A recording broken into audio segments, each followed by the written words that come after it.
हाँ जी नमस्कार। आज की जो क्लास होगी इसमें हम राजस्थान का जो एकीकरण है उसके बारे में चर्चा करेंगे।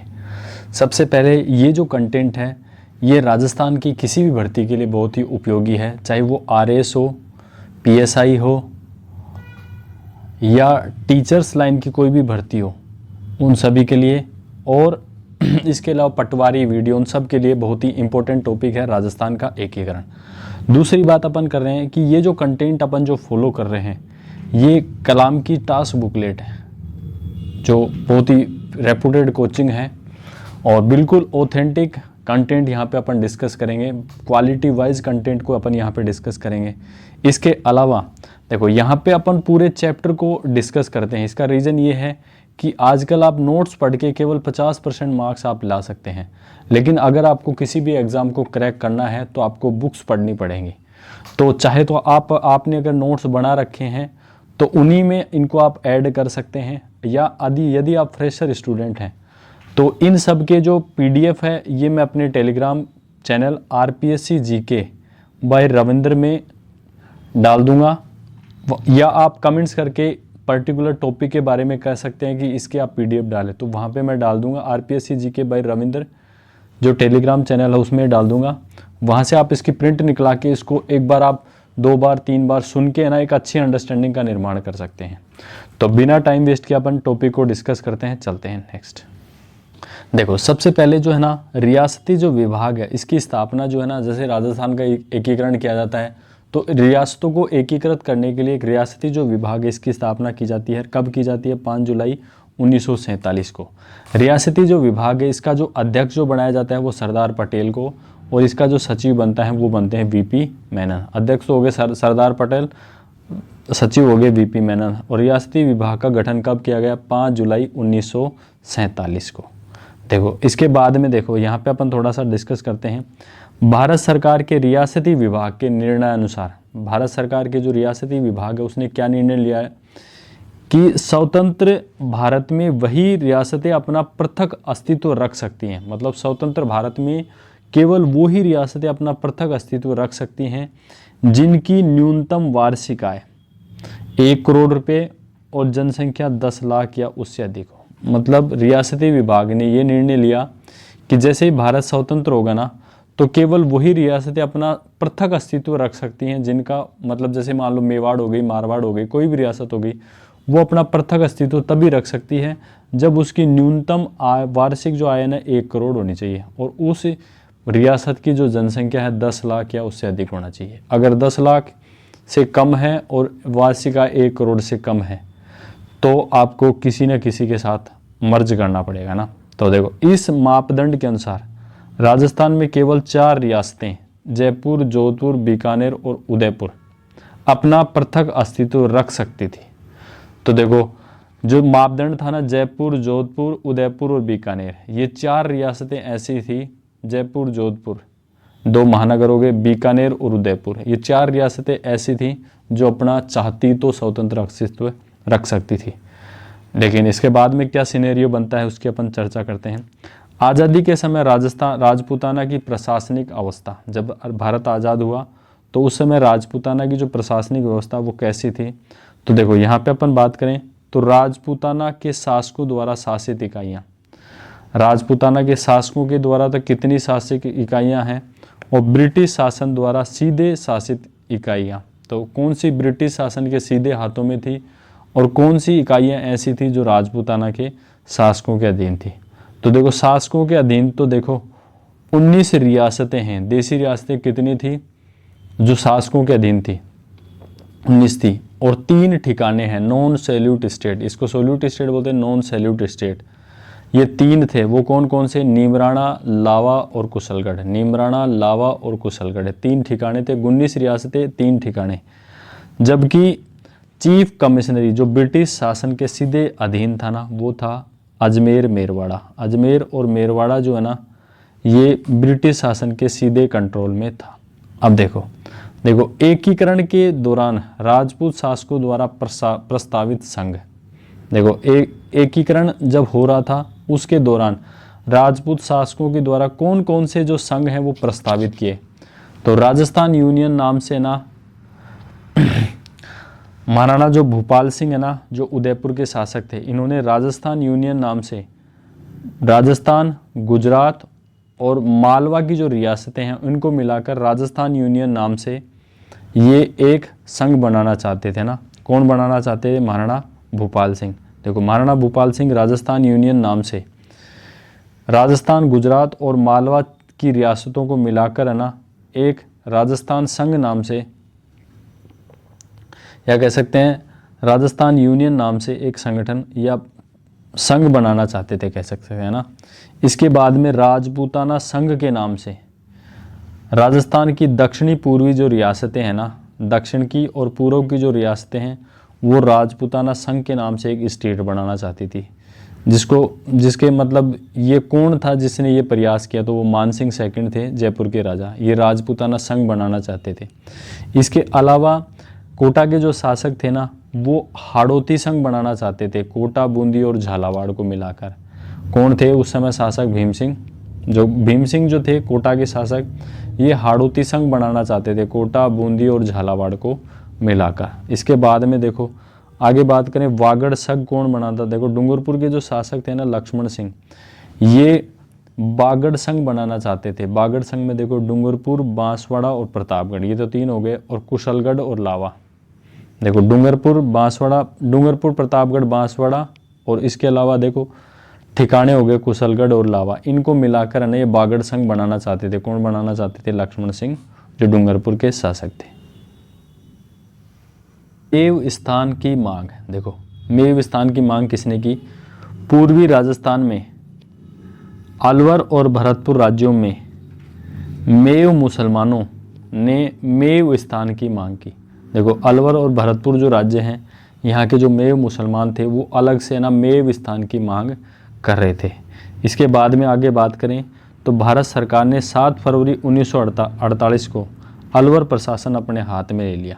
देखो, इस मांग के चलते है ना भारत सरकार ने ना 7 फरवरी 1948 को अलवर जो प्रशासन है वो अपने हाथ में ले लिया। इसके बाद में बात करते हैं मत्स्य संघ की। देखो, मत्स्य संघ जो है ना, मत्स्य संघ, देखो मत्स्य संघ के मंत्रिमंडल में, मत्स्य जो संघ है इसके मंत्रिमंडल में जुगल किशोर चतुर्वेदी, मास्टर भोलेनाथ, गोपीलाल यादव, डॉक्टर मंगल सिंह और चिरंजी लाल शर्मा शामिल थे। देखो, बहुत अच्छा क्वेश्चन है, कई बार पूछ लेते हैं। जब मत्स्य संघ का मंत्रिमंडल बना तो इसमें कौन कौन शामिल थे? जुगल किशोर चतुर्वेदी, मास्टर भोलेनाथ, गोपीलाल यादव और डॉक्टर मंगल सिंह और Chiranji Lal Sharma. Jugal Kishore Chaturvedi, master Bholenath, Jugal Kishore Chaturvedi, master Bholenath, Gopilal Yadav, doctor Mangal Singh और चिरंजी लाल शर्मा, ये मत्स्य संघ के मंत्रिमंडल में शामिल थे। अब देखो, मंत्रिमंडल सारा अपन चर्चा करेंगे। एकीकरण की प्रक्रिया के समय मत्स्य संघ का जो क्षेत्रफल था ना 12,000 वर्ग किमी। जब एकीकरण चल रहा था तो मत्स्य संघ का क्षेत्रफल कितना था? 12,000 वर्ग किमी। जनसंख्या थी 18 लाख और वार्षिक आय थी 184 लाख, मतलब 1,84,00,000। तो ये अलग से स्टेट बन सकता था। तो देखो, मत्स्य संघ का क्षेत्रफल कितना? 12,000 वर्ग किमी, जनसंख्या 18 लाख और आय कितनी थी? 184 लाख रुपए। देखो, मत्स्य प्रदेश का धौलपुर राज्य उत्तर प्रदेश के साथ मिलना चाहता था। मत्स्य जो प्रदेश है इसका जो धौलपुर जो राज्य है ये किसके साथ मिलना चाहता था?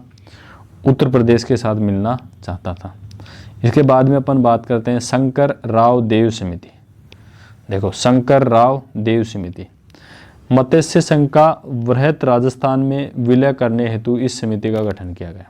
देखो, मत्स्य संघ का वृहत राजस्थान में मिलाने के लिए जिस समिति का गठन किया गया उस समिति का क्या नाम था?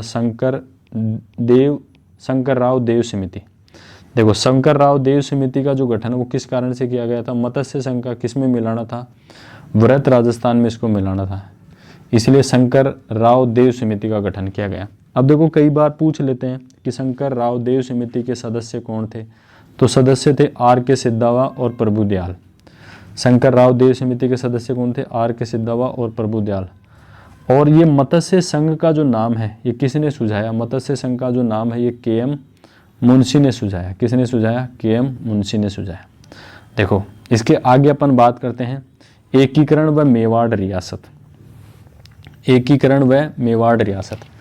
तो देखो, मेवाड़ रियासत की विलय के समय जो मेवाड़ रियासत जो थी ना, उसकी विलय के समय वार्षिक आय कितनी थी? 316 लाख रुपए, मतलब 3 करोड़ 16 लाख रुपए थी, है ना। तो ये तो आराम से अलग स्टेट बन ही सकता था, पहले भी अपन जिक्र कर चुके ना। मेवाड़ महाराणा ने विलय में 3 मांगे रखी थी। मेवाड़ के जो महाराणा थे उसने विलय करते समय 3 मांगे रखी है। वो कौन कौन सी मांगे थी? कि मेवाड़ महाराणा को संयुक्त राजस्थान का वंशानुगत राज प्रमुख बनाया जाए। मेवाड़ का जो महाराणा है ना, उसको संयुक्त जो राजस्थान है इसका वंशानुगत राज प्रमुख बनाया जाता है, मतलब इसके बाद में इसका बेटा, बेटे के बाद में पोता, पोते के बाद में ऐसे बढ़ना चाहिए ना। दूसरा, 20 लाख प्रीवी पर्स दिया जाए। मेवाड़ के जो महाराणा है ना, उसको 20 लाख रुपए का प्रीवी पर्स, मतलब जो राजकीय खर्चे हो गए है ना, वो दिया जाए। इसके अलावा तीसरी जो मांग थी, उदयपुर को संयुक्त राजस्थान की राजधानी बनाया जाए। मेवाड़ महाराणा की तीसरी मांग क्या थी? कि जो उदयपुर है इसको संयुक्त राजस्थान की राजधानी बनाई जाए। तो शंकरदेव समिति की अपन ने बात कर ली। अब जो है ना अपन बात करेंगे पी सत्यनारायण राव समिति। देखो, पी सत्यनारायण जो राव समिति है, इसका उद्देश्य क्या था? वृहत राजस्थान की राजधानी का मसला हल करना। मतलब वृहत राजस्थान बना तो लिया, लेकिन पी सत्यनारायण जो राव समिति है ये इस मसले को हल करने के लिए बनाई गई कि जो अपना जो राजस्थान ये बन गया, अब इसकी राजधानी क्या बनाई जाए। तो इसकी अध्यक्षता कौन करते हैं? पी सत्यनारायण राव समिति की। तो नाम से ही पता चल रहा है पी सत्यनारायण राव अध्यक्ष होंगे। और पी सत्यनारायण जो राव समिति है, इसके देखो सदस्य कौन हैं? बी के गुहा हैं, वी विश्वनाथन हैं। बी के गुहा और बी विश्वनाथन जो है ना, वो सत्यनारायण जो राव समिति है इसके क्या हैं? सदस्य हैं। बी के गुहा, वी विश्वनाथन। देखो, इन्होंने क्या सिफारिश की कि जयपुर को राजधानी बनाया जाए। तो ये किसने सिफारिश की? तो पी सत्यनारायण जो समिति है उसने ये सिफारिश की कि जयपुर को ना राजधानी बना दिया जाए। लेकिन और जो जगह बच गई उनको क्या बनाया जाए, और शहर बच गए उनको क्या बनाया जाए, की गई और सिफारिश की गई कि हाई कोर्ट जो है ना, न्याय विभाग किसको दे दो? जोधपुर को दे दो। तो supreme high court, Rajasthan high court Jodhpur में ही है, उसकी खंडपीठ है जयपुर में। तो देखो, उसके बाद में शिक्षा विभाग जो है ना, ऐसा कहा गया कि शिक्षा विभाग जो है ना बीकानेर को दे दिया जाए। तो शिक्षा निदेशालय जो है ना बीकानेर में ही है। वन व सहकारी जो विभाग है ना, कोटा को दे दिया जाए। वन और सहकारी विभाग किसको दे दिया जाए? कोटा को दे दिया जाए। कृषि जो विभाग है ना, ये भरतपुर को दे दिया जाए। कृषि विभाग किसको दे दिया जाए? भरतपुर को दे दिया जाए। जबकि खनिज व कस्टम, खनिज, कस्टम एवं एक्साइज जो विभाग हैं, ये किसको दे दिया जाए? खनिज का वन तो दे दिया कोटा को, और खनिज दे दिया उदयपुर को। खनिज, कस्टम और एक्साइज जो विभाग है कहाँ किसको दे दिया? उदयपुर को। जबकि आप सबको पता है लोक सेवा जो आयोग है, आरपीएससी जो है ना, वो अजमेर को मिल गया। ये किसने सिफारिश की थी? पी सत्यनारायण राव समिति की सिफारिश पे ये सारा अलॉटमेंट हुआ है। सिरोही का एकीकरण। सिरोही का जो एकीकरण वो किस हिसाब से होता है? 5 जनवरी 1949 को 5 जनवरी 1949 को सिरोही के प्रशासन को बम्बई सरकार को सौंपा गया। देखो, 5 जनवरी 1949 को सिरोही का जो प्रशासन है वो बम्बई की जो सरकार है उसको सौंपा गया। आगे अपन बात करते हैं। देखो, सिरोही का जो विलय है राजस्थान में 2 चरणों में होता है। सिरोही का राजस्थान में विलय कितने चरणों में होता है? 2 चरणों में होता है। देखो, कौन कौन से चरण है, दोनों को अपन चर्चा करते हैं। जो प्रथम जो चरण है ये 26 जनवरी 1950 को आबू दिलवाड़ा तहसील को छोड़कर शेष सिरोही, मतलब गोकुल भाई भट्ट के हाथल गांव सहित का राजस्थान में क्या हो गया? विलय हो गया। देखो, ये बात बहुत इंपॉर्टेंट है। देखो, प्रथम चरण में ना 26 जनवरी 1950 को आबू दिलवाड़ा तहसील इसको छोड़ दिया गया, आबू दिलवाड़ा को कट कर दो। शेष जो सिरोही है जिसमें गोकुल भाई भट्ट का जो गांव है हाथल गांव, वो भी आ गया, उसका राजस्थान में क्या कर दिया गया? विलय कर दिया। लेकिन क्या होता है, इस निर्णय का गोकुल भाई भट्ट ने क्या किया? विरोध किया। देखो, इस निर्णय का गोकुल जो भाई भट्ट है ना, उसने क्या किया? गोकुल भाई भट्ट के नेतृत्व में इसका विरोध किया गया। इसके बाद में देखो, द्वितीय चरण की बात की जाए, द्वितीय चरण की बात की तो राज्य पुनर्गठन आयोग 1953 में फैजल अली की अध्यक्षता में गठित किया गया। की सिफारिश के आधार पर 1 नवंबर 1926 को आबू व दिलवाड़ा भी राजस्थान में शामिल कर लिए गए। देखो द्वितीय चरण में देखो 1953 में फैजल अली की अध्यक्षता में एक राज्य पुनर्गठन आयोग बैठाया गया। इसने सिफारिश की कि 1 नवंबर 1900 इसकी सिफारिश के आधार पर 1 नवंबर 1956 को जो आबू और दिलवाड़ा जो पहले हट गया था ना, उसका भी राजस्थान में विलय कर लिया जाता है। तो कौन सी समिति की सिफारिश पे? फैजल अली की अध्यक्षता वाली समिति की सिफारिश पर।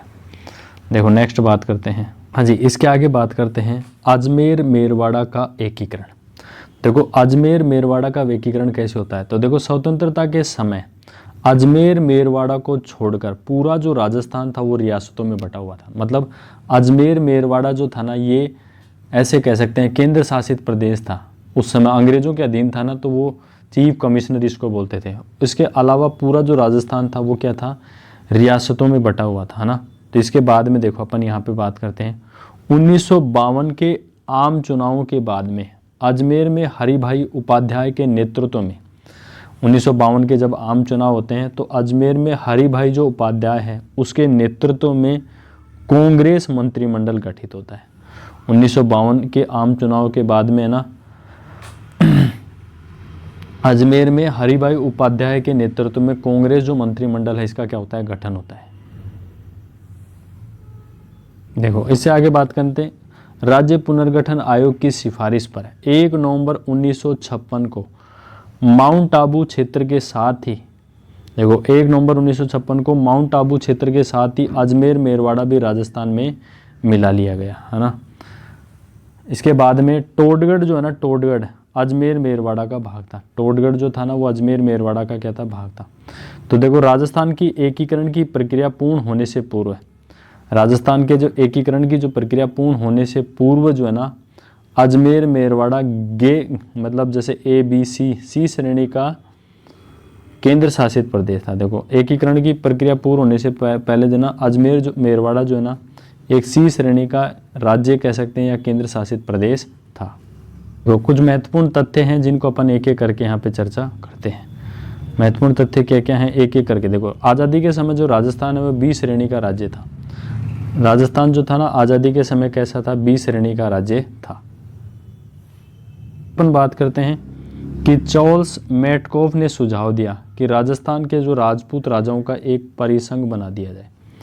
देखो चार्ल्स मेटकॉफ ने क्या सुझाव दिया? राजस्थान के राजपूत राजाओं का एक परिसंघ बना दिया जाए। ये चार्ल्स मेटकॉफ ने सुझाव दिया। देखो यहाँ पे देखते हैं कि बांसवाड़ा के महारावल चंद्रवीर सिंह ने विलय पत्र पर हस्ताक्षर करते हुए कहा कि मैं अपने डेथ वारंट पर हस्ताक्षर कर रहा हूँ।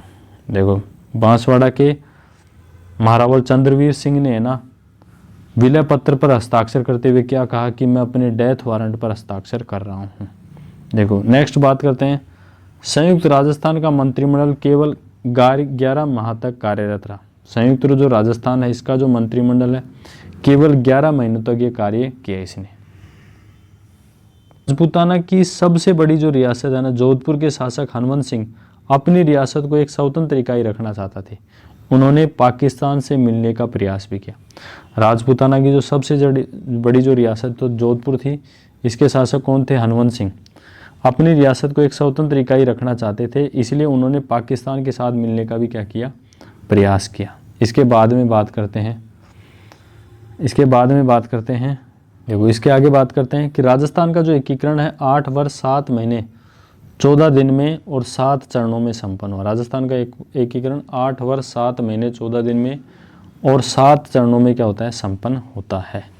नेक्स्ट बात करते हैं जो पत्र है ना उस पर सर्वप्रथम हस्ताक्षर जो किसने किए? तो आप कहोगे बीकानेर के जो शार्दुल सिंह है ना उसने सबसे पहले हस्ताक्षर किए। और कब किए? 7 अगस्त 1947 को। अधिमिलन जो पत्र है इस पर सबसे पहले हस्ताक्षर किसने किए? बीकानेर के शार्दुल सिंह ने किए। और कब किए? 7 अगस्त 1947 को। देखो अधिमिलन पत्र पर हस्ताक्षर करने वाला अंतिम शासक, अधिमिलन जो पत्र है इस पर हस्ताक्षर करने वाला अंतिम जो शासक वह धौलपुर महाराजा उदयभान सिंह थे। देखो अधिमिलन जो पत्र है इस पर हस्ताक्षर करने वाले अंतिम जो शासक कौन थे, तो धौलपुर राजा महाराजा उदय भान सिंह इस अधिमिलन पत्र पर हस्ताक्षर करने वाले अंतिम शासक थे। देखो यहाँ पे अपन देखते हैं कि सबसे पहले तो बीकानेर के शार्दुल सिंह ने किया 7 अगस्त 1947 को। अंतिम शासक थे धौलपुर के उदय भान सिंह, इन्होंने 14 अगस्त 1947 को किए थे। अब आगे चलते हैं, विभिन्न चरणों की अपन यहाँ पे बात करते हैं, राजस्थान के एकीकरण के विभिन्न चरण। तो देखो सबसे पहले प्रथम चरण में बात करें तो मत्स्य संघ, इसके गठन की जो तारीख है 17-18 मार्च 1948। मत्स्य संघ के गठन की तारीख क्या है, 17-18 मार्च 1948। अब इसमें देखो रियासतें कौन कौन सी शामिल की गई, अलवर, भरतपुर, धौलपुर, करौली, पलस, नीमराना, ठिकाना। अलवर, भरतपुर, धौलपुर ये हो गई, प्लस अलवर, भरतपुर, धौलपुर प्लस नीमराना जो ठिकाना है ना उसको शामिल किया गया। अब देखो एकीकरण की समेकित जो प्रक्रिया है उस समय देखो कौन किसको क्या बनाया गया। देखो इस समय है ना, इस समय राजधानी तो बनाया गया अलवर को, राज पर उपराज प्रमुख बनाया गया गणेश पाल जो है करौली के शासक को, उसको उपराज प्रमुख बनाया गया। राज प्रमुख बनाया गया उदय भान सिंह जो धौलपुर के शासक थे ना एकीकरण के समय, उदय भान सिंह, उसको राज प्रमुख बनाया गया। प्रधानमंत्री बनाया गया शोभाराम कुमावत, ये अलवर के थे ना। और उद्घाटनकर्ता कौन थे प्रथम चरण के, एनवी गाडगिल। प्रथम चरण के उद्घाटनकर्ता कौन थे, एनवी गाडगिल। हाँ जी, द्वितीय चरण की बात की जाए, इसका नाम क्या रखते हैं, पूर्व राजस्थान या राजस्थान संघ इसका नाम रखा जाता है। इसका गठन जो है ना 25 मार्च 1948 को किया। द्वितीय चरण इसका पूर्वी राजस्थान या राजस्थान संघ इसका नाम पड़ता है, 25 मार्च 1948 को इसका गठन किया जाता है। अब देखो इसमें किस किस को शामिल किया जाता है, तो यहाँ पे अपन देखते हैं कि राजस्थान जो संघ है इसमें बांसवाड़ा, बूंदी, डूंगरपुर, झालावाड़, किशनगढ़, कोटा, प्रतापगढ़, टोंक, शाहपुरा और कुशलगढ़ जो ठिकाना है इसको राजस्थान संघ में शामिल किया जाता है। देखो थोड़ा सा याद करने के लिए देखते हैं, बांसवाड़ा, डूंगरपुर, देखो हाड़ ये पूरा वागड़ क्षेत्र है। इसके अलावा देखो कोटा, बूंदी और झालावाड़। देखो दोबारा से देखते हैं, सबसे पहले देखो इसमें एक तो बांसवाड़ा आपको दिख रहा है, बांसवाड़ा, डूंगरपुर और प्रतापगढ़, तो ये हाड़ो ये बन गया वागड़, बागड़ क्षेत्र बोल सकते हैं, बागड़। प्लस इसमें देखो बूंदी, कोटा, बूंदी, झालावाड़, तो इसमें देखो हाड़ौती भी आ गया, हाड़ौती भी आ गया ना। इसके अलावा देखो किशनगढ़, टोंक और शाहपुरा, किशनगढ़, टोंक और शाहपुरा। शाहपुरा ये भीलवाड़ा वाला है ना, किशनगढ़, टोंक और शाहपुरा ये रियासतें आई इसमें। साथ में कुशलगढ़ जो ठिकाना है वो इसको शामिल किया गया ना। और द्वितीय जो चरण है इसमें देखो किसको क्या बनाया गया, सारी चीज़ें एक एक करके अपन देखते हैं। द्वितीय जो चरण है इसमें कोटा जो है ना इसको राजधानी बनाया गया। उप राज प्रमुख जो है ना, राज प्रमुख तो बनाया गया भीम सिंह को जो कोटा के शासक थे, और उप राज प्रमुख बनाया गया बहादुर सिंह जो बूंदी के शासक थे, है ना। इसके बाद में प्रधानमंत्री बनाया गया राजस्थान संघ का, तो इसका गोकुल असावा, गोकुल लाल जो असावा है इसको प्रधानमंत्री बनाया गया। और इसका जो उद्घाटन करता है वो भी एनवी गाडगिल ही थे। देखो तृतीय जो चरण था ना इसमें संयुक्त राजस्थान इसका नाम था। दूसरे चरण का राजस्थान संघ या पूर्व राजस्थान था। तृतीय जो चरण इसका नाम था संयुक्त राजस्थान। तो इसमें 18 अप्रैल 1948 को इसका गठन किया गया। संयुक्त राजस्थान का गठन कब किया गया, 18 अप्रैल 1948 को किया गया। इसमें राजस्थान संघ में उदयपुर जोड़ दिया। अब देखो कैसे जोड़ा, सबसे पहले अपने पास बागड़ है, बागड़ मतलब डूंगरपुर, बांसवाड़ा, प्रतापगढ़, प्लस हाड़ौती है, हाड़ौती मतलब अपने पास है कोटा, बूंदी और झालावाड़, 12 भी आ गया उसमें ना हाड़ौती। इसके अलावा देखो अपने पास था किशनगढ़, शाहपुरा जयपुर वाला नहीं है, शाहपुरा भीलवाड़ा वाला, टोंक ये थे ना। अब इसमें उदयपुर और जोड़ दो, उदयपुर और एक कुशलगढ़ ठिकाना तो है ही है। तो ये सारी चीज़ें मिल गई तृतीय चरण में संयुक्त राजस्थान में। अब देखो संयुक्त राजस्थान में किसको क्या बनाते हैं वो देखते हैं। देखो संयुक्त जो राजस्थान है इसकी राजधानी उदयपुर को बनाते हैं। संयुक्त राजस्थान की राजधानी क्या है, उदयपुर। राज प्रमुख बनाते हैं भूपाल सिंह जो मेवाड़ के शासक हैं ना। संयुक्त राजस्थान की राजधानी तो उदयपुर बनती है और राज प्रमुख कौन बनते हैं, भूपाल सिंह जो मेवाड़ के शासक थे। प्रधानमंत्री कौन बनता है, माणिक्य लाल वर्मा। प्रधानमंत्री कौन बनता है तृतीय चरण में संयुक्त राजस्थान का, तो वो माणिक्य लाल वर्मा। जबकि उद्घाटनकर्ता कौन है संयुक्त राजस्थान के, तो जवाहरलाल नेहरू। जवाहरलाल जो नेहरू है वो संयुक्त राजस्थान के क्या है, उद्घाटन करता है। चतुर्थ चरण, इसका नाम है संयुक्त से हो गया व्रत। देखो सबसे पहले था राजस्थान संघ, सबसे पहले मत्स्य था, मत्स्य संघ, मत्स्य से हो गया राजस्थान संघ, राजस्थान से संघ से संयुक्त राजस्थान, और देखो मत्स्य फिर राजस्थान संघ फिर संयुक्त राजस्थान, तीसरा हो गया संयुक्त हो गया। अब इसके बाद में हो जाएगा व्रत, है ना, संघ और संयुक्त हो गया व्रत बन जाएगा, है ना। अब देखो चतुर्थ जो चरण है इसका नाम है व्रत राजस्थान। 30 मार्च 1949 को इसका गठन किया गया है और 30 मार्च को अपन राजस्थान दिवस के रूप में भी मनाते हैं, राजस्थान दिवस के रूप में भी अपन मनाते हैं। अब देखो 30 मार्च 1949 को ये गठन हो गया ना। अब देखो इसमें कौन कौन सी रियासतें शामिल होती हैं। सबसे पहले संयुक्त राजस्थान से जुड़ी कौन कौन सी रियासत, संयुक्त राजस्थान में क्या क्या है, एक तो बागड़ है, बागड़ है प्लस हाड़ौती है, हाड़ौती है और इसमें मेवाड़ भी है, मेवाड़ है। इसके अलावा देखो अपने पास था किशनगढ़ था, किशनगढ़, इसके प्लस किशनगढ़ के साथ में अपने पास था किशनगढ़, उसके बाद शाहपुरा, शाहपुरा प्लस टोंक, टोंक, ये अपने पास राजस्थान संघ में थे ना। इसके अलावा कुशलगढ़ जो ठिकाना है ना वो भी था। अब जब अपने संयुक्त राजस्थान बनाया तो इसमें उदयपुर को जोड़ दिया, उदयपुर को जोड़ दिया। अब उदयपुर को जोड़ने के तो ये बन गया संयुक्त राजस्थान। अब संयुक्त राजस्थान में है ना आपको क्या क्या जोड़ना है, संयुक्त राजस्थान, संयुक्त जो राजस्थान है इसमें आपको क्या क्या जोड़ना है, एक तो जयपुर जोड़ना है, जयपुर जोड़ना है, जोधपुर जोड़ना है, जोधपुर जोड़ना है, बीकानेर जोड़ना है, बीकानेर जोड़ना है और जैसलमेर। जयपुर जोधपुर बीकानेर जैसलमेर, जयपुर जोधपुर बीकानेर जैसलमेर, ये चौथे चरण में राजस्थान से जुड़ते हैं। अब देखो चौथे चरण में किसको क्या बनाया जाता है वो देखते हैं। देखो चौथे चरण में ना राजधानी तो जयपुर को बनाया जाता है आजीवन, हाँ राजधानी किसको बनाया जाता है, जयपुर को। राज प्रमुख बनाते हैं मानसिंह सेकंड को आजीवन, यही आजीवन लिखा है, मतलब मानसिंह सेकंड जो ना राज प्रमुख रहेंगे आजीवन। महाराज प्रमुख जो है ना, राज प्रमुख मानसिंह सेकंड और महाराज प्रमुख भूपाल सिंह। महाराज प्रमुख कौन, भूपाल सिंह। प्रधानमंत्री जो है ना इस बार हीरालाल शास्त्री, प्रधानमंत्री या मुख्यमंत्री जो है ना हीरालाल शास्त्री हैं। उद्घाटन जो करता है वो सरदार पटेल हैं। प्रधानमंत्री या मुख्यमंत्री कौन है, हीरालाल शास्त्री। इस बार उद्घाटन करता कौन आ गए, चतुर्थ चरण में सरदार पटेल आ गए।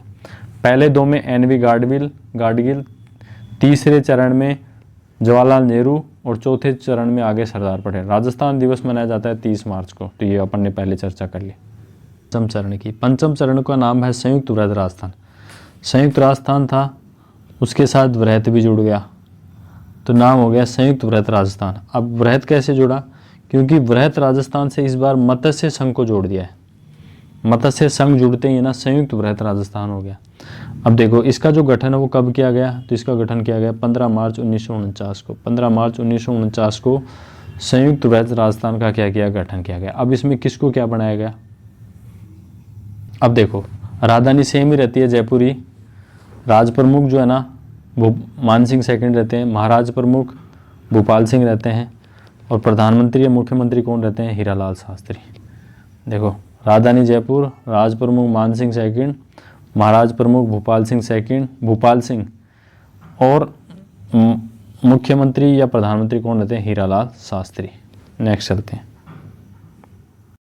हाँ जी, तो देखो षष्ठम जो चरण है इसमें इसका जो नाम हो गया संयुक्त वृहद राजस्थान से राजस्थान हो गया ना। और छठे चरण की जो स्थापना है 26 जनवरी 1950 को हो गई। इसमें संयुक्त वृहद जो राजस्थान है, संयुक्त वृहद जो राजस्थान है इसमें जो छूटा हुआ था ना सिरोही का दिलवाड़ा और आबू क्षेत्र को भी छोड़कर, देखो छठे जो चरण है इसमें सिरोही का 2 चरणों में विलय होता है। छठे चरण में राजस्थान इसका नाम पड़ जाता है और इसका 26 जनवरी 1950 को। इसमें संयुक्त बृहत राजस्थान में सिरोही का विलय होता है। सिरोही का क्या होता है? विलय होता है। लेकिन इस बार इसमें दिलवाड़ा और आबू जो है ना उसको छोड़कर सिरोही का विलय कर दिया जाता है, जिसमें दिलवाड़ा और आबू को छोड़ दिया जाता है। और देखो इस समय जो है ना राजस्थान जो है ना, इसके बारे में अपन यहाँ पे क्या कहेंगे, राजस्थान को बी श्रेणी का राज्य बनाया गया। राजस्थान जो था ना 26 जनवरी 1950 को कैसी बी श्रेणी का क्या बन गया? राज्य बन गया। सप्तम चरण की इसको पुनर्गठित राजस्थान भी इसका नाम पड़ा। 1 नवंबर 1956 को सप्तम चरण, 1 नवंबर 1956 को पुनर्गठित होता है राजस्थान। अब देखो इसमें क्या क्या जोड़ा जाता है। राजस्थान में आबू, दिलवाड़ा, सिरोही का ये भाग, इसके अलावा अजमेर, मेरवाड़ा, मंदसौर, एमपी, देखो अजमेर और मेरवाड़ा को भी जोड़ा, आबू और दिलवाड़ा को जोड़ा गया। और एमपी का सुनील टप्पा जो क्षेत्र है का विलय कर एकीकरण की प्रक्रिया जो है ना पूर्ण हो गई। और झालावाड़ का जो सिरोंज क्षेत्र है ना, झालावाड़ का सिरोंज क्षेत्र ये मध्य प्रदेश को सौंपा गया। इस हिसाब से एकीकरण की जो प्रक्रिया है वो पूर्ण हो जाती है। यहाँ पे बिल्कुल आसान भाषा में समझे तो सिरोही का आबू और दिलवाड़ा मिला लिया गया, फिर अजमेर मेरवाड़ा को भी मिला लिया। मंदसौर जो एमपी है उसका जो सुनील टप्पा जो क्षेत्र है इसका राजस्थान में विलय कर एकीकरण की जो प्रक्रिया उसको पूरा कर लिया गया।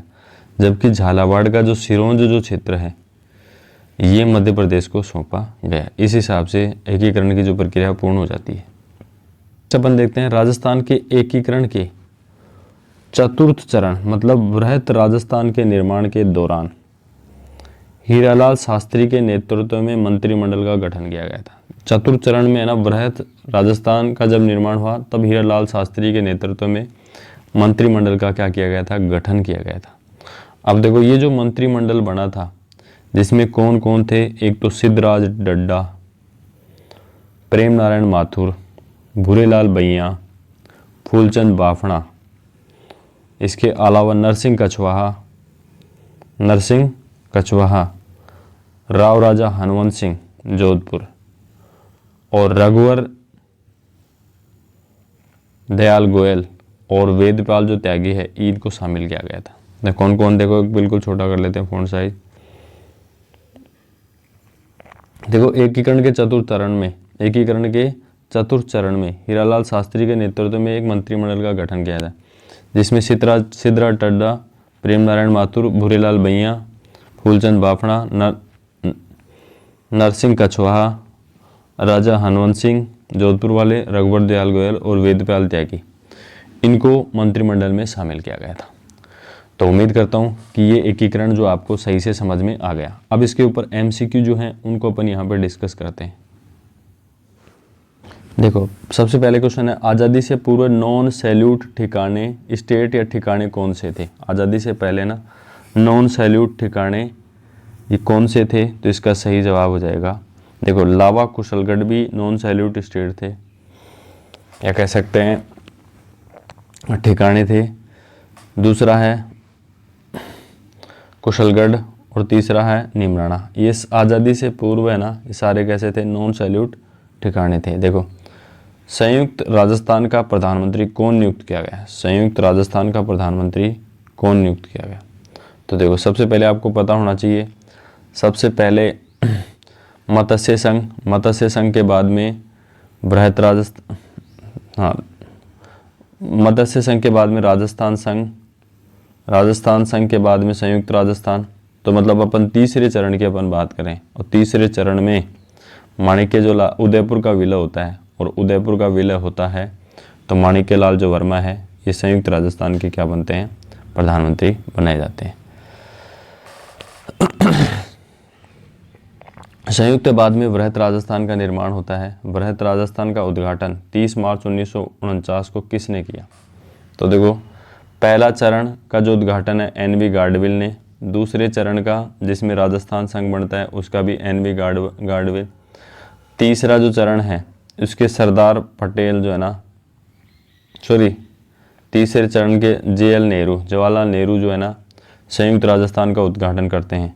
जबकि चौथे चरण में जो बृहत राजस्थान बनता है तो उसका जो उद्घाटन है वो सरदार वल्लभ भाई पटेल करते हैं। तो ऑप्शन बी क्या हो जाएगा, सही हो जाएगा। Option B is the right answer.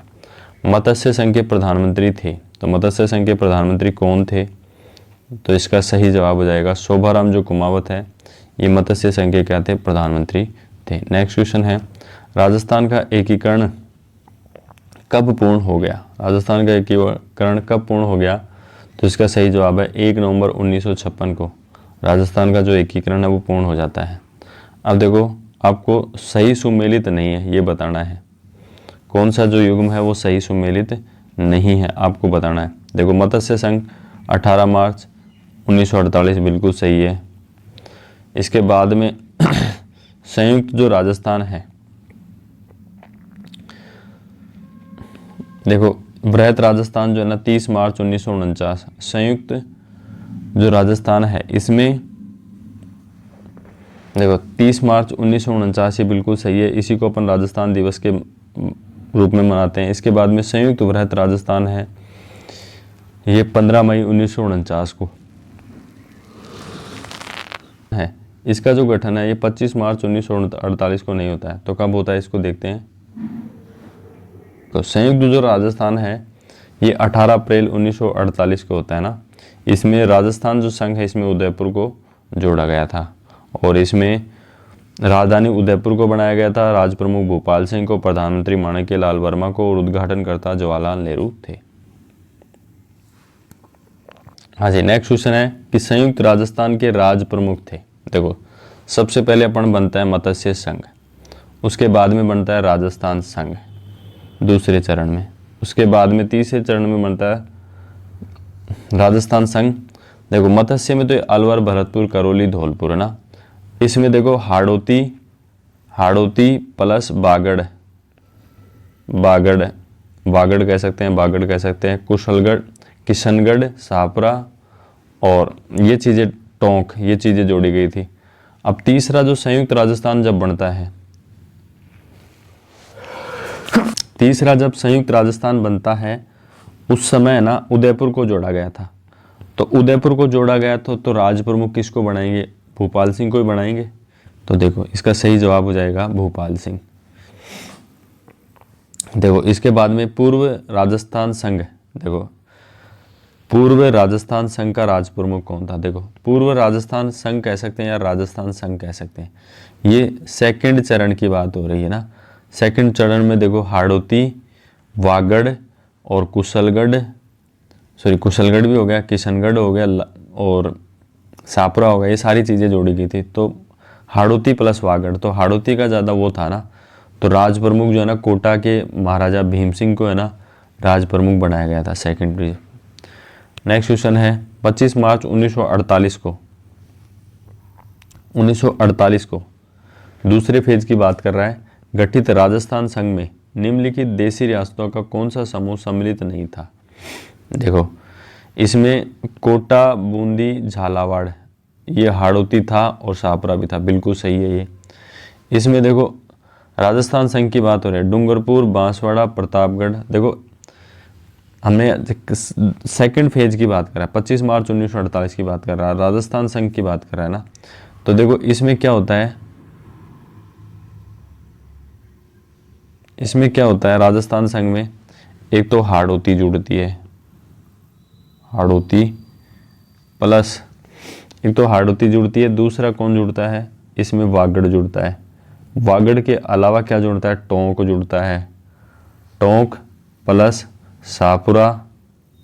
Shahpura plus Kishangarh और एक कुशलगढ़ जो ठिकाना है वो भी जुड़ता है। तो ये सारी चीज़ें जुड़ती है। तो देखो, पहला ऑप्शन है कोटा, बूंदी, झालावाड़, शाहपुरा। तो हाड़ौती तो जुड़ता ही है, राजस्थान संघ में शाहपुरा भी जुड़ता है, बिल्कुल सही है। वागड़ भी जुड़ता है, डूंगरपुर, बांसवाड़ा, प्रतापगढ़, टोंक बिल्कुल सही है, ये भी जुड़ता है। देखो, इसके बाद में तीसरे ऑप्शन की तरफ जाएं तो उदयपुर जो है ना, इसका जो निर्माण है ये संयुक्त राजस्थान तीसरे चरण में जुड़ता है, संयुक्त राजस्थान में जुड़ता है। तो ये आपसा सम्मिलित नहीं होता है दूसरे चरण में। कोटा, बूंदी, किशनगढ़, शाहपुरा, ये भी सही है। तो सी जो ऑप्शन है वो सही हो जाएगा, आपको गलत। देखो, रियासतों का एकीकरण का आरोही क्रम है, आरोही क्रम मतलब पहले शुरू से लास्ट तक, मतलब कम से बढ़ते समय ना, देखो सबसे पहले ना टोंक का विलय होता है। टोंक, ये राजस्थान जो संघ है ना, इसी में मत्स्य संघ के बाद में राजस्थान संघ बनता है ना, उसमें टोंक का विलय हो जाता है। दूसरे चरण में है ना, तीसरे चरण में, पहले चरण में मत्स्य संघ, तीसरे चरण में विलय होता है किसका, इसको बन जाता है संयुक्त राजस्थान बन जाता है। उदयपुर का विलय होने के बाद में क्या बन जाता है, संयुक्त राजस्थान। फिर जयपुर, जोधपुर, जैसलमेर, बीकानेर, इनका विलय किया गया था, संयुक्त वृहत राजस्थान बनाया गया था। तो हाँ सॉरी, तीसरे में इसका वृहत राजस्थान बना था, तो चौथे चरण में वृहत राजस्थान बना था जैसलमेर का। और ये जो अजमेर का जो है ना, ये 7वें चरण में इसका विलय हुआ था। तो 1 3 4 7, ये विलय का क्रम यही हो जाएगा, 1 2 3 4 है ना। तो देखो इसका सही जवाब हो जाएगा 1 2 3 4। तो उम्मीद करता हूँ ये क्वेश्चन आपको सही समझ में आ गया। कि निम्नलिखित में से कौन राजस्थान के एकीकरण के दौरान गठित डॉक्टर शंकर देव राय समिति के सदस्यों में शामिल था। तो देखो शंकर देव राय समिति जो है ना, ये धौलपुर के राजस्थान में विलय के समय गठित की गई है। तो धौलपुर का राजस्थान में विलय किया जाए तो इसके देखो सदस्य कौन थे, एक तो प्रभुदयाल थे और एक R.K. सिद्धावा थे।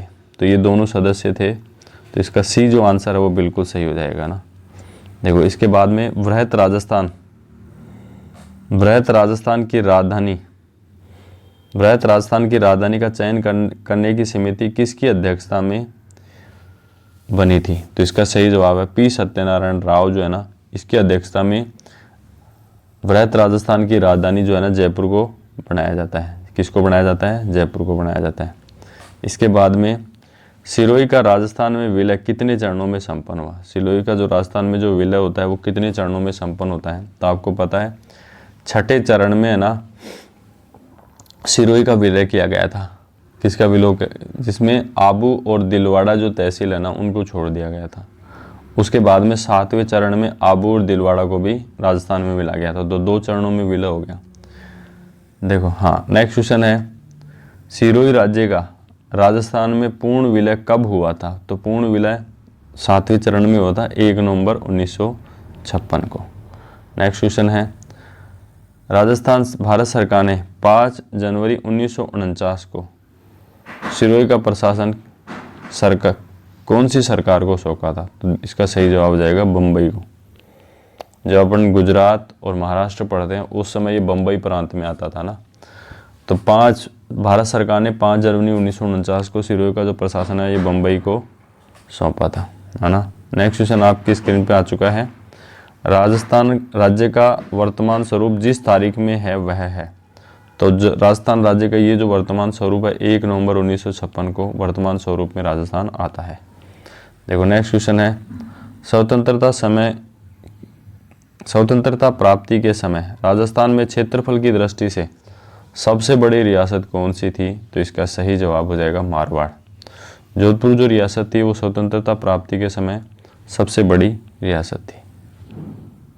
हाँ जी, तो राजस्थान के एकीकरण के अंतर्गत आज की क्लास में इतना ही, और मिलते हैं आपसे नेक्स्ट क्लास में। और यदि आपको हमारा कंटेंट अच्छा लगे तो प्लीज़ वीडियो को लाइक करें और चैनल को सब्सक्राइब करें।